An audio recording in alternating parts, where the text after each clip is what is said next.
I work at Boku, where I do JavaScript development and stuff, and we've been stickering everywhere with lots of bobs. If you want a bob sticker, come talk to me.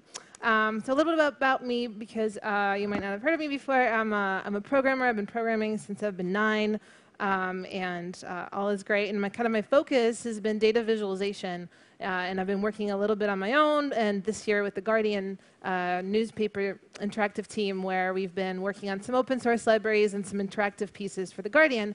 And what we realized when we started working on data visualization open libraries is that most of our work, kind of all the snags we were hitting, had to do with data. And so the first library we actually released had to do with data management on the client side, and this talk was kind of born. I realized that what I really want to talk about is that you can indeed do data crunching in your browser and so on. And so really I want to talk a little bit about what it is we currently do with data. I would say most of what we do has to do with this CRUD space. You know, we create records and we update them and we modify them and delete them and whatever. And it's, you know, mediocrely exciting, and that's great. But there's all these other things that we could be doing, right? We could be, with all this data that we're gathering, we could actually be computing various metrics, not just for our own analytics, but even for our users. And even more, we can give our users filtered views that have to do with the things that they care about, right? And so the reason I'm here is because I think that's kind of the awesome zone, where we can combine all these practices that we've had for many years that have to do with CRUD apps, but join them with some more data-heavy processing to create this awesome square right there. And so why client-side? A, because our browsers can handle it, right? If any of you are done writing apps for IE, which I'm sure all of you are, deep down inside, then you know how powerful our modern browsers are, and you can do so much with them. So that's pretty cool. And I would say if you're doing a lot of computations that have to do with the specific users that are visiting your systems, it's much easier for you to do it on the client. You have to cache less, you have to process less, and you're not taking up all those valuable computing resources. So maybe you can serve more connections, or maybe you can just have more CPU cycles to do whatever with. So yay browsers, right? So before I talk about the various libraries you can use, because that's what we're going to do today, I'm going to talk a little bit about 3 different libraries that have to do with data crunching, including one that I had co-authored with the Guardian folks, but 2 other ones that are very good at what they do. But before we get to that, I want to talk about how we actually treat data. It's very meta. Right, so traditionally we think about data as rows of records. If anybody's used SQL or even NoSQL, whatever, call it a document. And at the end of the day, what you have is this collection of properties or dimensions that all combine into this collection of rows, right? So something like that, right? That's what we expect to have on a client. We have this array of objects with names and properties and whatever. And that's really great when you are iterating over things, right? When you're iterating over all those objects and you're displaying them in a list or you're rendering something, all is great. But it's really bad if you're trying to figure out something about a specific property, right? So, for example, I have this age property. Maybe I want to get an average of it. Well, the first thing I have to do is iterate over all my records and grab that age property, right? That's pretty wasteful. So an alternative way for us to do this is to actually look at column-wise databases, right? So in a column-wise representation of your data, what you actually have is you have every single data type, every dimension, every column, whatever, in its own structure, right? And the only thing binding these together as a row is the actual index position of those values, right? So here's the same data that we just represented in objects, but in this column-wise store, right? So the first array is the name property, and it's just the names of whatever we're looking at. And the second array is the specific type. These all happen to be heroes. And then the bottom one is just those age numbers, right? And now the great part is that I just have an array, right? So I can do a lot of things to it just from the native array implementation, or if I really want, I can go ahead and use underscore or whatever to actually process that. But at the very least, I have all these data types, all these data fragments in single arrays. So this talk's going to have a lot of code, which is cool if you have Wi-Fi access, which comes and goes. Feel free to check it out. iros / client-side data is the repo. There's a lot of different libraries covered there because client data is awesome, and I'd like to talk about all of it if I could. But and the examples I'll show today will be there too. But you know, feel free to ask me at any point about anything else there, or call me out if I make a mistake. I'm all for that. So you may have noticed various names I'm throwing around. I thought that would be really nice to have a theme for today's talk, and because we're a bunch of nerds, I thought superheroes and villains would be kind of cool. So I went ahead to this website called SuperheroDB, where people who have a lot of time on their hands go and spend an inordinate amount of time classifying superheroes and villains, right? I don't even know where they get the stuff, but I scraped it, so I'm very happy. So I just want to, I know it's pretty small, but I just want to go over a couple of properties because we're going to use them later down the road. So this is the profile for Batman. It's actually the piece of profile for Batman. And he's got various capabilities like his intelligence or strength or speed. So his intelligence is maxed out at 1.0, very exciting. So we're going to look at some of those capabilities. And he's got some attributes about his height and weight, which, you know, is pretty basic. Turns out he's 188 centimeters tall. Never knew that. And last but not least, he has some superpowers. So actually, every single one of these records has about over 170 superpowers, and they're binary attributes. So they're either set to 1 or 0, 1 if they have it, 0 if they don't. And we're going to look at these superpowers later down the road because it's kind of exciting. So if you want to look at more of the data, there's a data folder in that repo where you can look for just heroes.json or just villains, or all of them combined, and there's a type property. So feel free to build cool stuff on top of that and let me know. So we're going to start off and look at rows of data. I'm going to look at one library that does rows of data and 2 libraries that do that are very good at handling columns of data. And the first one I wanted to call out was called TaffyDB. So TaffyDB is very database-like in that records are JSON objects. So again, that example I showed you early on. It has very, very rich selection language. So I'll show some examples, and that I would say is the strength of this library, in that you can make almost SQL-like queries. You can AND, you can OR, you can check for existence or undefines or NANDs, and kind of chain those together as you wish. So there's also a library called JSON Select I'm not going to go over, but it has kind of various CSS-style syntax for selecting properties out of your JSON structures. So feel free to look at that. But I'll talk about Taffy. Taffy supports saving to local storage, which is pretty exciting, and it does have sort of a built-in extension mechanism, if you will. It doesn't have any updates, no events, rather. So if you are updating your data and you want to have a binding to that data because maybe your view needs to update or so on, if you're used to MVC frameworks that kind of do all that wiring for you, that won't be there. It'll be on you to kind of wire that stuff together. And it has some templating support, which doesn't mean much because you can just throw an object into any templating engine these days. So, but here's an example of me wanting to find all the male heroes, the female heroes, and unknown gender heroes that have a height, right? So the first thing I do is I create this database by calling Taffy, the function, with my array of objects. And then I go ahead and find the male heroes by saying, find me all the heroes that have the gender male, the type hero, and then the height. CM property is not undefined, because for some heroes, that value is undefined. And then I do the same thing for my female heroes. And then here's an example of an AND. That's kind of cool. I say the type must be hero and the height is not undefined. And then the gender is not male and is not female. So you can sort of pass this array of objects. So it's pretty cool, and you can do a lot of things in terms of querying your data. And so I thought, well, look at an example, right? So I was very curious as to whether certain capabilities appear together or not. So if I'm faster, am I also better at combat or not? So if you want to look at the code, the example is under taffy-db space competencies.html. And there's a JS bin that's slightly out of date.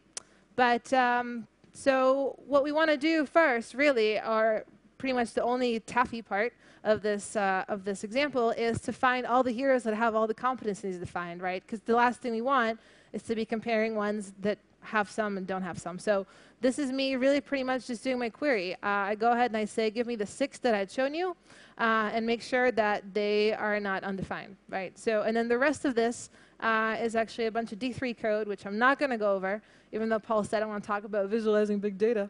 I'm not going to do that to you guys. But here's an example of what that built, right? So what that did is it selected all the superheroes that have all those abilities, and then I built this very silly scatter plot where I can say, oh, how does my power compare with my power? Well, that's a stupid question. But how does intelligence compare with power, right? So it looks like just about all the heroes are clustered in kind of the mid-range intelligence and so on and so forth. I don't know how they have to do with combat. Also not that different, but it looks like most superheroes are kind of on the slow end. So that's kind of interesting, right? So that's a quick example of Taffy. And let me know later if you have any questions about that. And the next library I want to talk about is CrossFilter. So I use D3 a bunch in my work, and it was written by a really great guy named Michael Bostock, who writes a lot of amazing data viz. And he's also written this library called CrossFilter, which has to do with dealing with high-dimensional data. So it is incredibly fast because it uses type arrays very heavily. The thing it doesn't do very well is actually deal with incomplete or messy data. Before I get into that, I want to show just an example of how you would use CrossFilter. So again, you would sort of call the CrossFilter function and pass it your array of objects, in this case heroes. And then what you do is you build these dimensions. A dimension is really just a cache, right? We've all created cache objects, so it's just an object with a key, and then either an array of our objects or just single objects. Same thing is done by CrossFilter, except he calls it a dimension. And so, and they can be a little bit more flexible in that you can actually, combine them in whatever way you want by using this callback function. So in this case, I'm really just creating a dimension on the hero intelligence property, right? Because really what I want to do is be very quickly able to get all the heroes of intelligence 0.75 or something, right? So once I have my dimension built, the next thing I can do is actually call a filter. So I'm going to say, okay, give me a filter that only gets me the heroes between 0 and 0.25, right? So that creates a filtering, and then actually go and get the top records. So .top infinity, really clear API, not. And then when I'm done, I have to clear my filtering again. So that's an example of using CrossFilter. And there's all sorts of additional things you can do on top of that. You can group things. So for example, here, what I've really done is I made a group, right? I said, oh, give me the group of things in between these brackets. But there's actual kind of a construct for that called a group.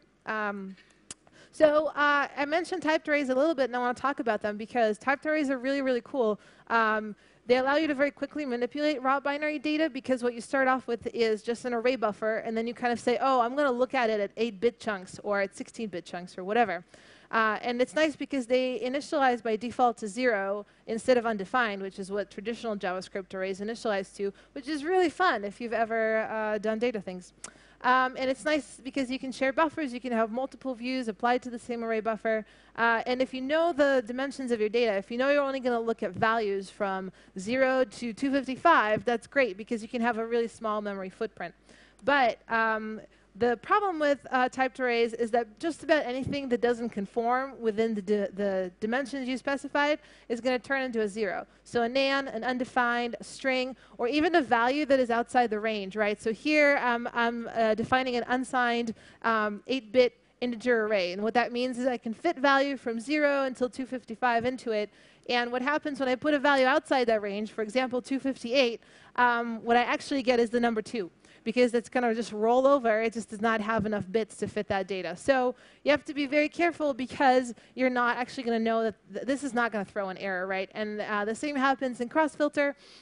If you throw your data in and you don't filter it appropriately, you don't clean it up appropriately, or it has kind of little pitfalls, it's not going to error out. What you are going to get is slightly wrong answers. So you might get a filtration of 100 records, and 2 of those records don't actually belong. And as someone who spent like 2 days debugging stuff like that, it's really not fun. So, so typed arrays, kind of yay, kind of nay. But nonetheless, CrossFilter is very cool. So I actually thought, OK, now we looked a little bit at these competencies. Now I'm very curious to see how they're actually distributed, right? So I want to look at the histograms. Hopefully, folks know what those are. So if you want to look at the code, it's under crossfilter/visual.html. And we're going to look at the all that does. Not very complicated. What I do is for every single competency, I take all the values for all my heroes, and then I bin them, in this case, into 7 bins, randomly selected number. I just try to kind of aggregate to see how many I have in each grouping. So for example, you can see my intelligence, very Gaussian distributed. That's good to know. Combat, almost so. Not so much in durability for some reason, just a lot in the extremes. And then kind of strength is all over the place for most part, and definitely a lot more slower heroes and villains than fast ones. So kind of interesting. But we can look very quickly at the code that put that together. So I'm going to zoom out a little bit. Hopefully you guys can see. These screens are so tiny.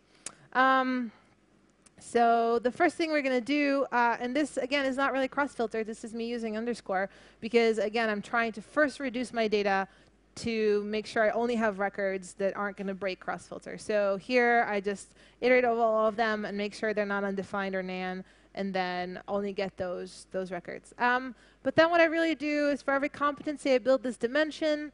And then I go and I fetch my records and I get my mins and my max. The other nice thing a cross-filter does when you build dimensions is it sorts it for you. So if you have numbers, the max is always going to be the first record, and the min is always going to be the bottom record. So that's exciting. And then I go and I kind of build my bins that I talked about, kind of that first example. And then here I do the actual grouping, and I fetch my records, and I do the little sparkline charts. So not very complicated. But again, very handy. And if you look at some of the examples of cross-filter, there's a lot of cross-coordination stuff that he does. You know, it's not inherent cross-filter. It's just a cool demo. So, but that's cross-filter. And if you have any questions, do talk to me about that. And then the last library I want to talk about is the one that I'd written with the Guardian folks, with Alex Grohl, if any of you know him. And it's a part of a bigger project called the MISO project, where we're trying to build libraries for enabling interactive visualization and interactive media JavaScript development stuff. So I really love data viz, and I want to help people write it. And especially in journalism, where they don't have time, and they don't have developers, and they don't have budget, and they don't have anything, really. So they're running on a dime.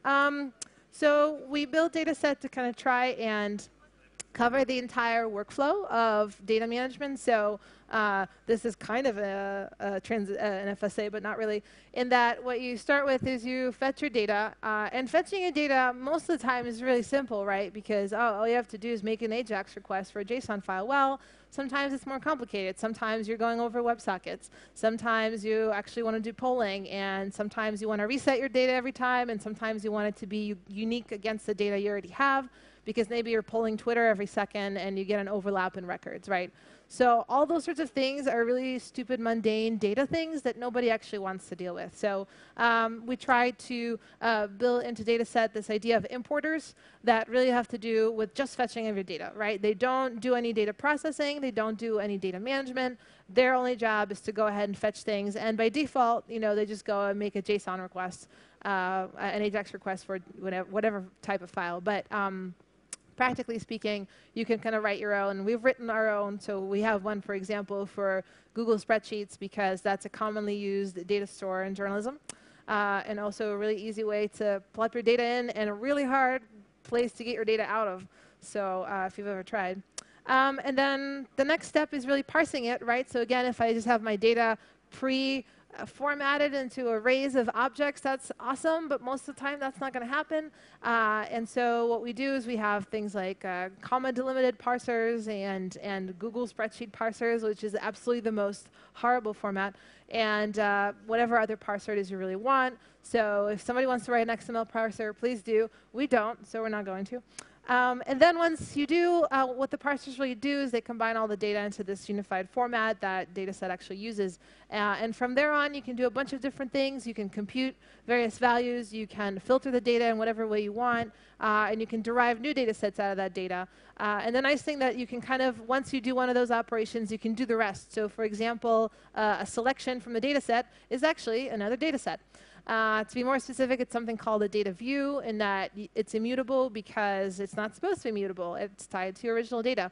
But the nice thing by doing it that way is that we can offer things like event coordination. So data sets available both in Node.js and on the client side. And we've piped hundreds of thousands of tweets through it in Node, and it didn't break, which was the happiest day of my life ever. Not really. And as I mentioned, it comes with a lot of importers and parsers for common data sources and structures, and we're definitely taking contributions for that.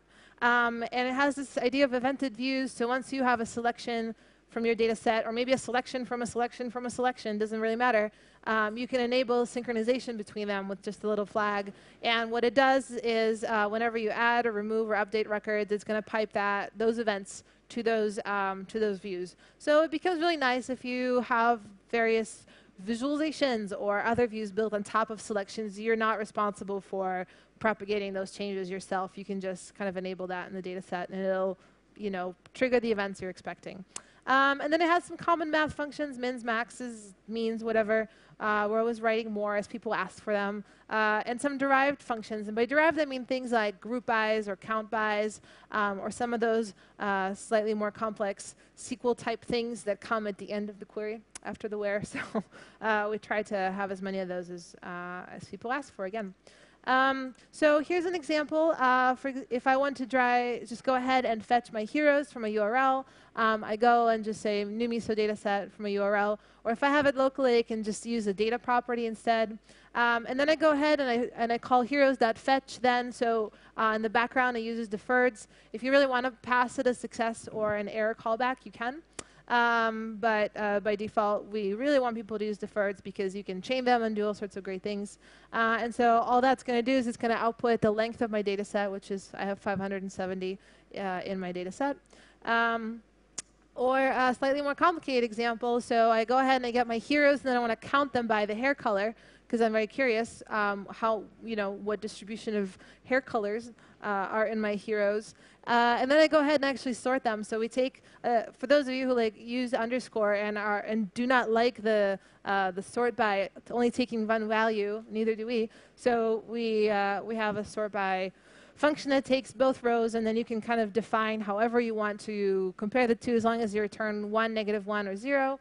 And that will just go ahead and sort your data. And then, let's say we have some print function. So we're going to get a list of all the top hair colors. Turns out none is the most popular value, and then black and brown. Turns out bald is a hair color. I was not aware. But that's good to know for fall fashion. Anyway, so there's a bunch of other examples there of data set things, but I wanted to go over one before we're done called superpowers. So again, I mentioned those many, many superpower properties, and I thought it'd be fun to kind of take a look and see if they're related in any way. So I tried to see if there's any clusters of superpowers that are used together. There aren't, but that example is still there if you want to look. It's called co-occurrence HTML. But we're going to look at superpowers.html. And it just has a few metrics about superpowers. So there's 174 of them total. And there's about 5 per superhero. And that's kind of the distribution right there. There's one person who has 45. And I keep meaning to go back and see who that is. And then there's the top 10, right? And these kind of represent how many heroes versus how many villains have them. So it looks like there's a lot more super strong villains than there are heroes, which is kind of interesting. My favorite is actually the bottom 10 because, for example, I didn't know that wishing was a superpower. That makes me a superhero. And quite a few other ones like orbing. I don't even know what orbing is. So anyways, just an example of cool things you can query out of your data. So let's look very quickly at the code that put that together. So whoops. So as I mentioned, I go ahead and I fetch my data. I just call it a fetch on it, and then the first thing I do is I just need a list of all the superpowers. So I'm using underscore for this, right? The standard lib for JavaScript. And then what I want to do is I actually want to add them up, right? I want to get that count of how many superpowers each hero has. So this isn't actually live yet, but we're going to be releasing 0.3 soon, and it's going to have computed columns, which everybody has been asking for.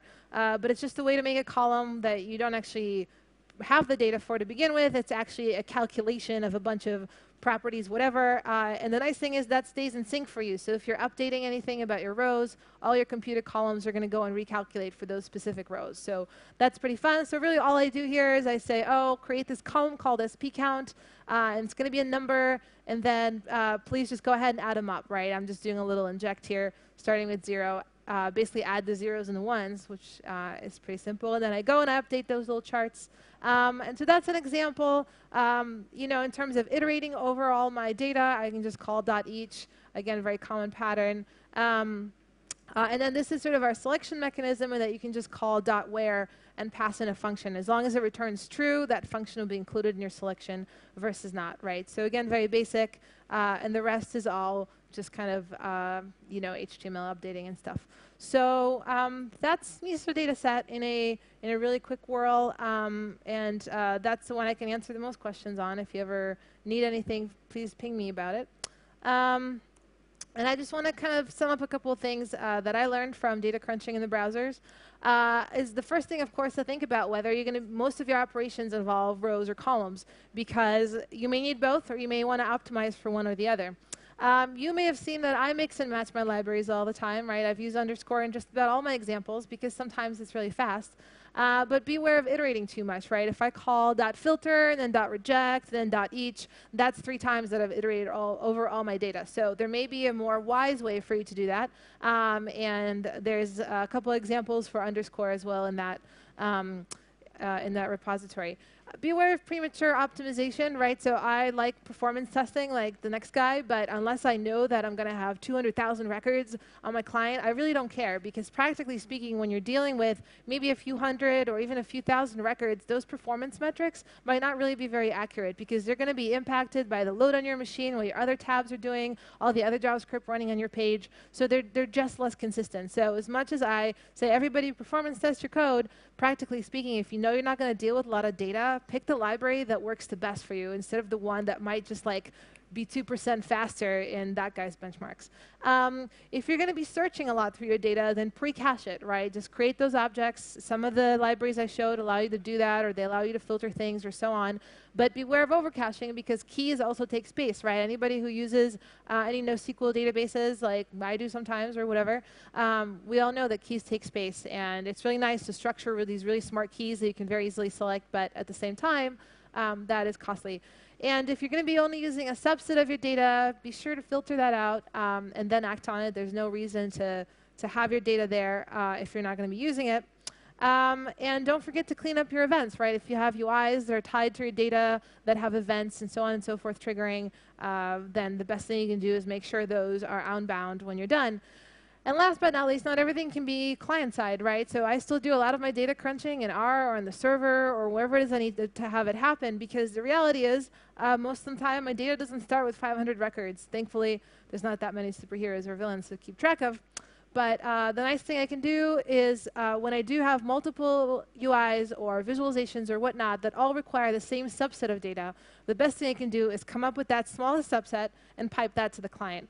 And so that's a question I always get is when do I know what to keep on the server, what to keep on the client? Well, find the smallest subset and pipe that back. But when you do pipe it back, it doesn't mean that you're then left to your own devices and JavaScript's kind of basic API. There's lots of libraries that help you work with your data. So if you have any questions, please do reach out to me. I absolutely love answering things about client-side data and data visualization, and a couple of like small Boku things that are not related. But if you are into gaming in JavaScript, we're curating this website called Build New Games. And if you want to write with us, we get to pay our speakers, which is really our writers, which is really exciting.